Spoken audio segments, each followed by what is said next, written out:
Bonjour à tous, c'est le frère David et j'aimerais aujourd'hui partager un petit message avec vous qui s'intitule Le Messie. On va essayer de voir qu'est-ce que c'est qu'un Messie parce que qu'est-ce que c'est qu'un Messie, qu'est-ce que c'est que le Messie parce que de nos jours, plusieurs chrétiens malheureusement ne savent pas toujours ce que c'est qu'un Messie. Voilà. Il y en a qui ne savent pas ce que c'est qu'un Messie. Donc ensemble, nous allons essayer de voir par la grâce de Dieu ce que c'est qu'un Messie et comprendre ou bien découvrir, pour certains, celui qui a joué le rôle de Messie. Donc nous allons déjà commencer par poser la question, qu'est-ce que c'est qu'un Messie? J'ai essayé de faire des recherches et j'ai pu trouver que le Messie, c'est loin de Dieu, d'après l'Ancien Testament, qui devait apporter la délivrance et exercer une autorité universelle. Donc je répète, un Messie, c'est loin de Dieu qui devait, d'après l'Ancien Testament, apporter la délivrance et exercer une autorité universelle. Désolé, nous allons nous conduire dans les Écritures, d'abord dans l'Ancien Testament. Nous allons prendre un verset. Nous allons prendre Ésaïe.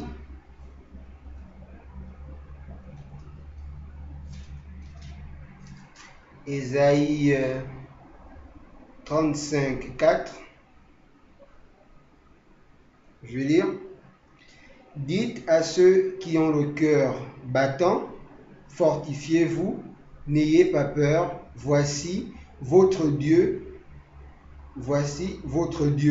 Elle viendra, la vengeance, la rémunération de Dieu. Il viendra lui-même pour vous sauver. On dit que Dieu viendra lui-même pour vous sauver. Donc, là déjà, il est, d'abord, selon le contexte, il est question du salut que devaient attendre les Juifs de la part de l'Éternel, le Dieu Tout-Puissant. Donc, il est dit ici que l'Éternel viendra lui-même sauver son peuple. Ici, il est question du peuple d'abord d'Israël. Nous allons voir ensuite que le peuple de Dieu ne se limite plus qu'à Israël, mais à tous ceux qui sont enfants de Dieu. C'est-à-dire ceux qui sont convertis au Christ. Voilà, ceux qui ont fait une rencontre personnelle avec le Christ. Donc, quel rapport par rapport à ce que j'ai défini? Par rapport à ce que j'ai défini, on parle ici de sauver. Or, d'après la définition que j'ai donnée, il est dit que le Messie n'était rien d'autre que loin de Dieu qui, d'après l'Ancien Testament, devait apporter la délivrance.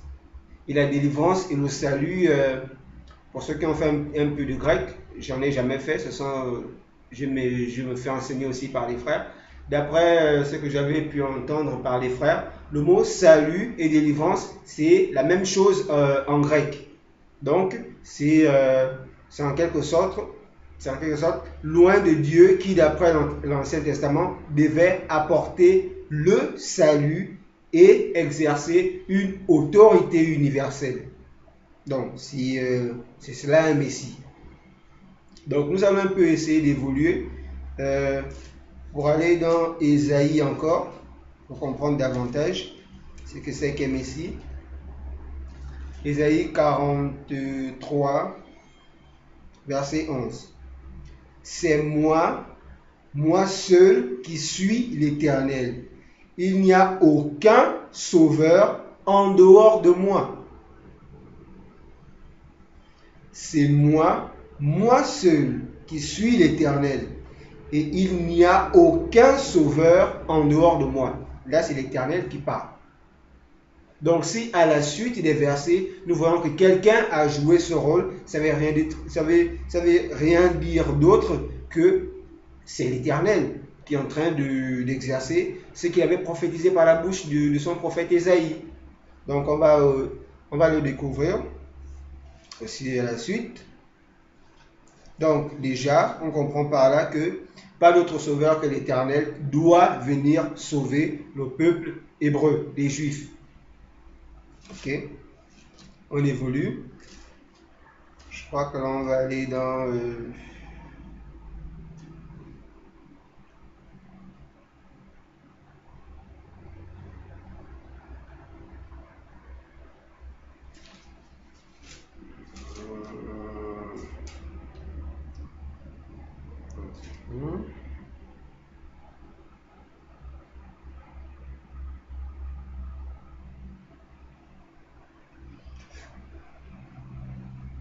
Donc, on va prendre le Nouveau Testament. Jean chapitre 1, verset 20. Jean chapitre 1, verset 20. Jean chapitre 1, verset 20. Je vais lire.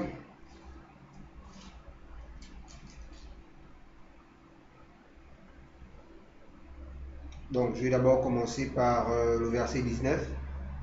C'est Jean-Baptiste qui parle.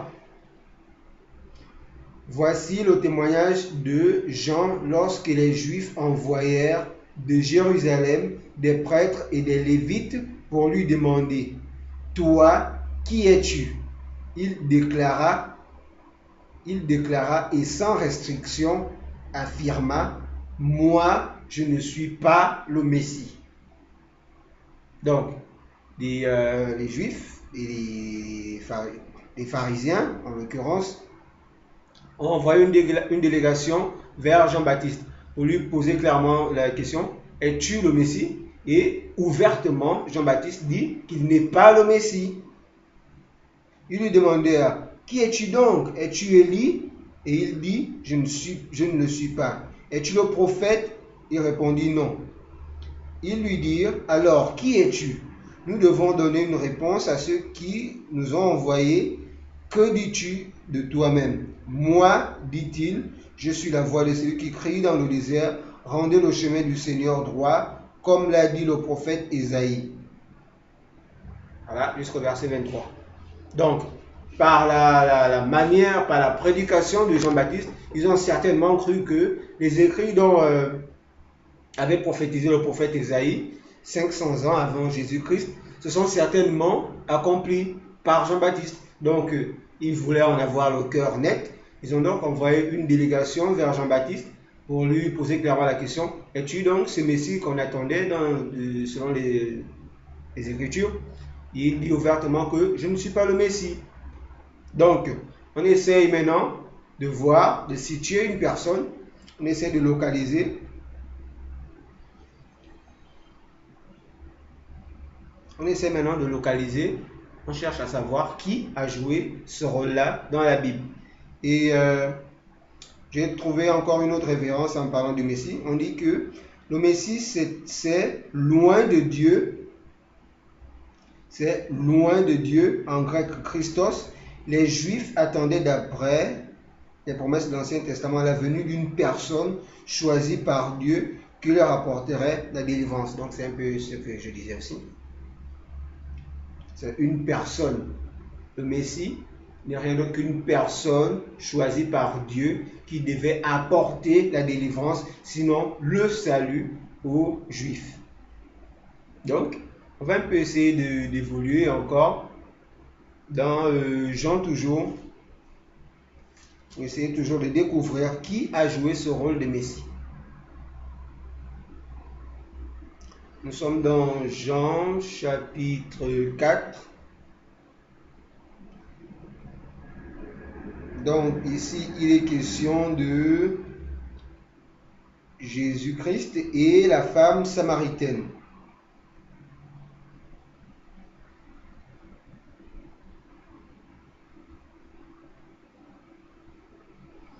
Je vais commencer au verset 11. « Seigneur, lui dit la femme, tu n'as rien pour puiser et le puits est profond. D'où aurais-tu donc cette eau vive? Es-tu, toi, plus grand que notre ancêtre Jacob, qui nous a donné ce puits et qui a bu de son eau lui-même, ses fils et ses troupeaux? Jésus lui répondit, toute personne qui boit de cette eau-ci aura encore soif.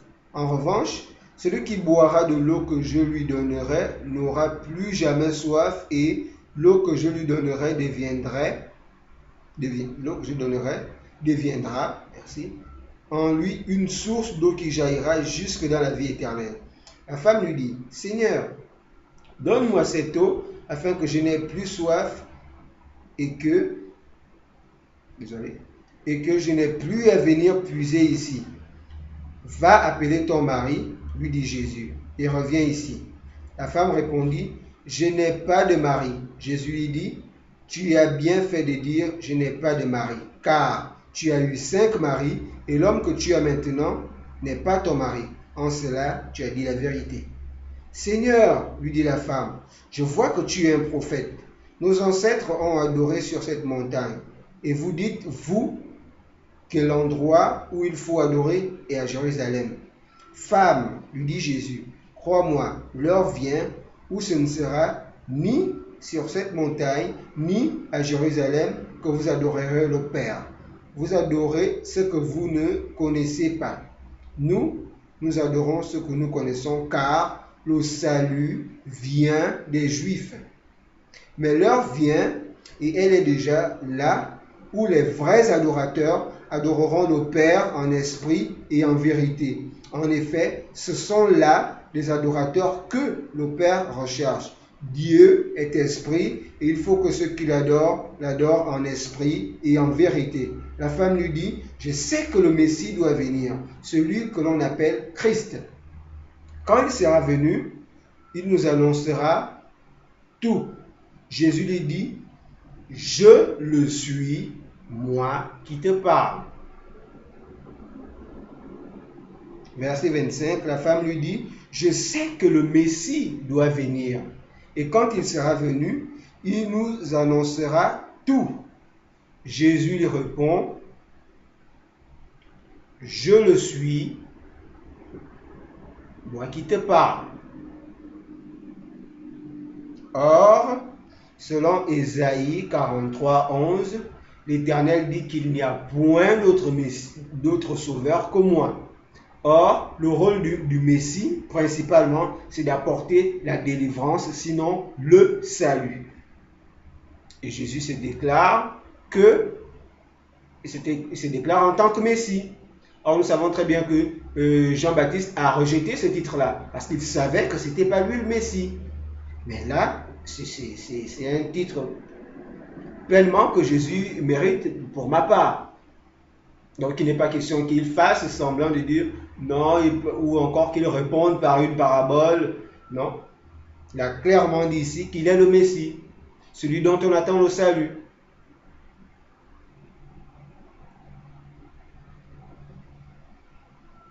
Donc, voilà.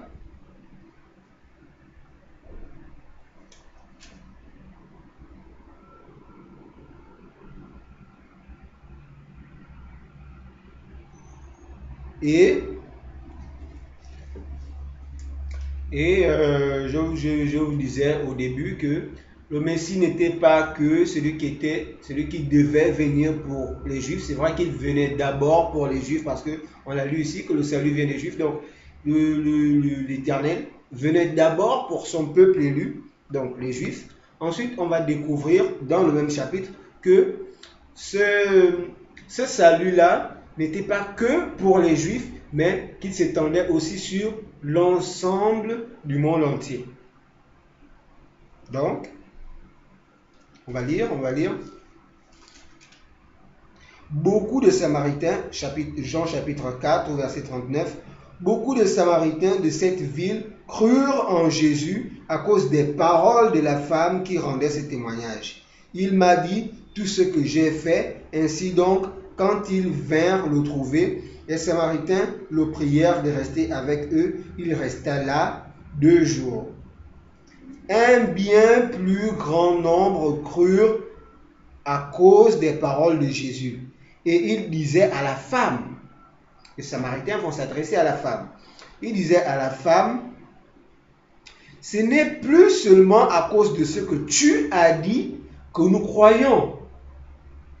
Ce n'est plus seulement à cause de ce que tu as dit que nous croyons, car nous l'avons entendu nous-mêmes et nous savons vraiment, et nous savons qu'il est vraiment le Messie, le Sauveur du monde. Voilà. Donc, si je peux dire, le champ de vision, si je peux m'exprimer en ces termes, que le champ de vision, sinon, comment dire ça?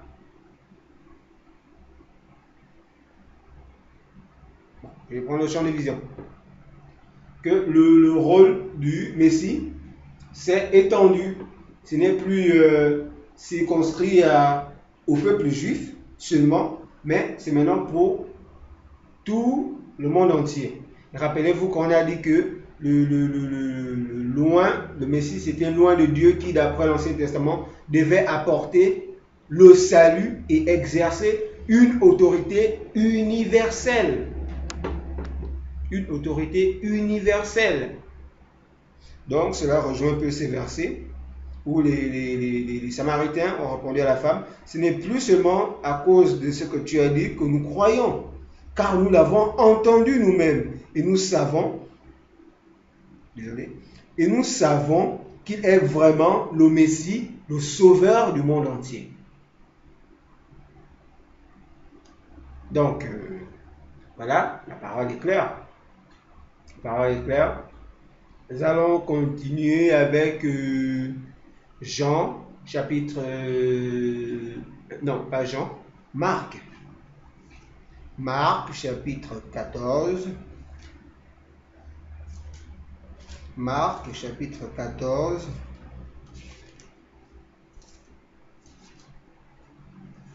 Marc, chapitre 14.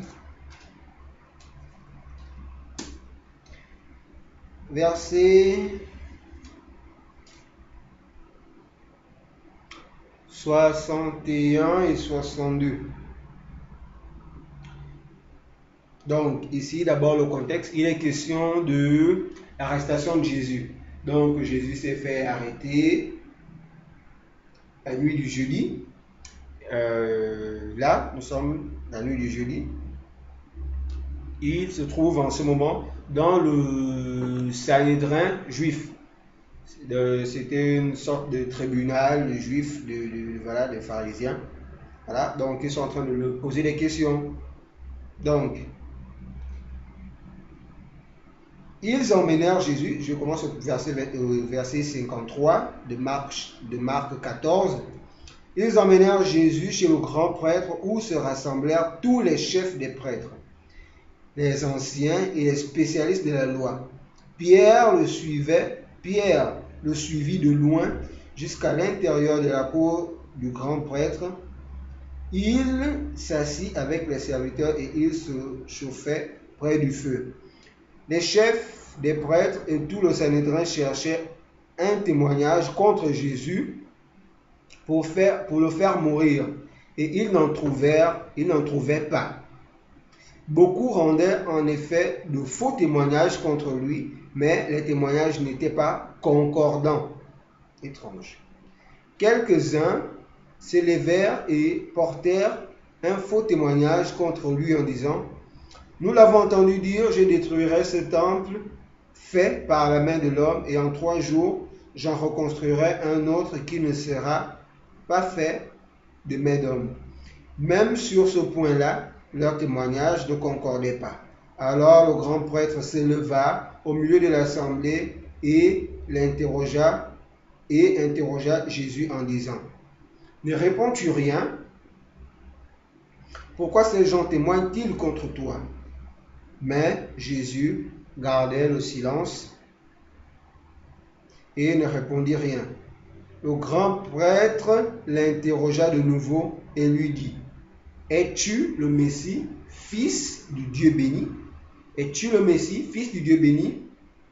Jésus répondit: je le suis, et vous verrez le Fils de l'homme assis à la droite du Tout-Puissant et venant sur les nuées du ciel. Alors le grand prêtre déchira ses vêtements et dit, qu'avons-nous donc encore besoin de témoins? Vous avez entendu le blasphème, qu'en pensez-vous? Tous le condamnèrent, déclarant qu'il méritait la mort. Une fois de plus, Jésus confirme son titre. Il l'a déjà confirmé devant la Samaritaine. D'aucuns auraient pu dire que, puisqu'il se trouvait seul avec la Samaritaine, il pouvait le déclarer en cachette. Voilà que maintenant, devant le tribunal, il le déclare ouvertement, je suis le Messie, fils de l'homme. Voilà, c'est fait. Jésus est le Messie, le sauveur qu'attendaient les Juifs, et le salut du monde entier. C'est clair, c'est clairement dit dans ce verset. À deux reprises, la Bible le confirme. Jean 4, Marc 14, Jésus-Christ est le Messie. Et le Messie n'est rien d'autre que une personne choisie par Dieu afin d'apporter le salut, sinon la délivrance, et exercer une autorité universelle. Quand on parle d'universel, ce n'est pas juste le monde, le globe terrestre dans lequel nous sommes. Mais il est maître du ciel, de la terre et de tout l'univers. Donc, voilà. Il l'a dit, il est le Messie. On va le confirmer encore un peu plus dans le deuxième épître de Jean.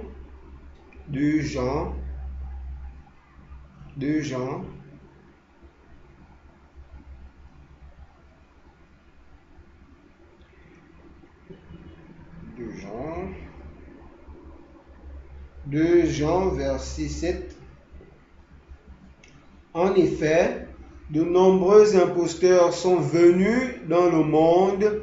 Ils ne reconnaissent pas que Jésus est le Messie venu en homme. Voilà ce qui caractérise l'imposteur et l'antichrist. Donc, les gens qui disent que Jésus n'est pas le Christ, n'est pas le Messie, sont des imposteurs, fils d'antichrist. C'est clair, c'est clairement dit ici. Voilà. Or, nous savons que Dieu devait venir sauver lui-même en personne son peuple. Et qu'est-ce qu'on découvre tout au long de ces versets? Que ce rôle a été joué par Jésus. Et je répète que le Messie n'est rien d'autre que... qu'est-ce que les Juifs attendaient? Les Juifs attendaient la venue d'une personne choisie par Dieu qui leur apporterait le salut.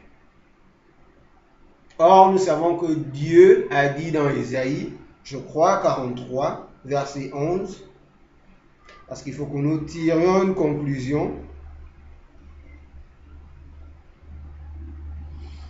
Ésaïe 43, je vais le relire, au verset 11. C'est moi seul, qui suis l'Éternel. Il n'y a aucun sauveur en dehors de moi. C'est moi seul qui suis l'Éternel. Il n'y a aucun sauveur en dehors de moi. Or, dans Jean chapitre 4, au verset, il faut qu'on parle à la base des versets, et pas qu'on se mette à cibler les versets. Voilà. Jean chapitre 4.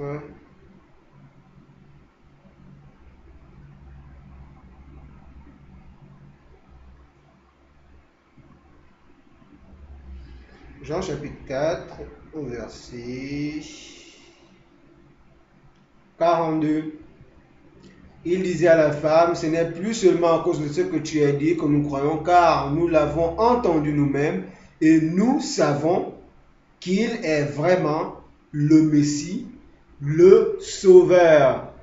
Or, dans Ésaïe 43, verset 11, il est dit, c'est moi seul qui suis l'Éternel, et en dehors de moi, il n'y a point de sauveur. Et c'est moi seul qui suis l'Éternel, et il n'y a aucun sauveur en dehors de moi. Or, dans Jean chapitre 4, verset 42, il est dit que Jésus est le sauveur du monde entier. D'abord pour les Juifs, certes, ensuite pour le monde entier. Donc, qu'est-ce que nous devons comprendre? C'était juste un petit partage que je voulais avoir avec vous. Qu'est-ce que nous devons comprendre? Nous devons simplement comprendre que Jésus-Christ est le Messie. Parce qu'il y a souvent cette petite discussion entre un groupe de chrétiens qui pensent que Jésus est juste fils de Dieu, certes, selon un enseignement spirituel, je crois qu'on le dit dans les Épîtres, mais il est aussi le Messie, c'est-à-dire le sauveur du monde entier. Or, dans Ésaïe 43, verset 11, il a dit qu'il n'y a point d'autre sauveur que Dieu. Or, dans Ésaïe 43, verset 11, excusez-moi, il est dit qu'il n'y a point d'autre sauveur que l'Éternel. Or, dans Jean chapitre 4, verset 42, il est dit que Jésus est non seulement le Messie, mais aussi le sauveur du monde entier. Conclusion, Jésus-Christ est le Messie. Il joue le rôle du sauveur. Pour les Juifs d'abord, pour le monde entier ensuite. Maintenant, ceux qui disent que Jésus n'est pas Dieu et que d'autres qui disent que Jésus est Dieu, la question s'ouvre. Nous allons ouvrir cette question dans Matthieu.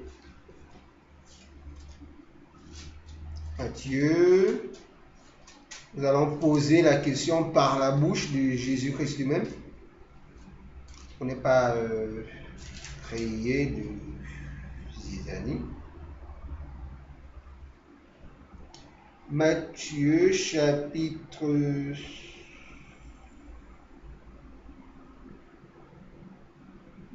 16. Jésus arriva dans le territoire de Césarée de Philippe. Il demanda à ses disciples, « Qui suis-je d'après les hommes ?» « Moi, le Fils de l'homme. » Ils répondirent, « Les uns disent que tu es Jean-Baptiste, les autres Élie, les autres Jérémie, ou l'un des prophètes. » Verset 15, et je vais terminer par là. « Et d'après vous, qui suis-je » La question s'ouvre. Nous savons déjà par ce que nous avons partagé aujourd'hui qu'il est le Messie, le Christ, le Sauveur d'Israël et du monde entier, celui par qui nous attendions le salut de nos âmes. Voilà, c'est Jésus-Christ. Et voilà. Et que le rôle dont il est question dans Ésaïe, Jésus-Christ l'a accompli. Voilà. Donc, Jésus-Christ est le Messie. C'est ça un Messie. C'est ça un Messie, celui de qui on attend le salut de nos âmes. C'est lui le Messie. Or, nous savons que Dieu seul sauve et il ne partage pas sa gloire avec quelqu'un d'autre. Or, la Bible nous montre noir sur blanc que Jésus-Christ est le sauveur d'Israël et du monde entier. Donc, conclusion, Jésus est le Messie, donc le Christ. Maintenant, est-il Dieu en même temps? Est-il juste fils de Dieu? Ça, c'est un sujet que nous allons, peut-être par la grâce de Dieu, développer une autre fois. Quant à moi, je vous dis merci d'avoir regardé la vidéo et je prie vraiment que ces quelques versets et ce message surtout vous enseignent davantage. Voilà, que Dieu vous bénisse. Au revoir.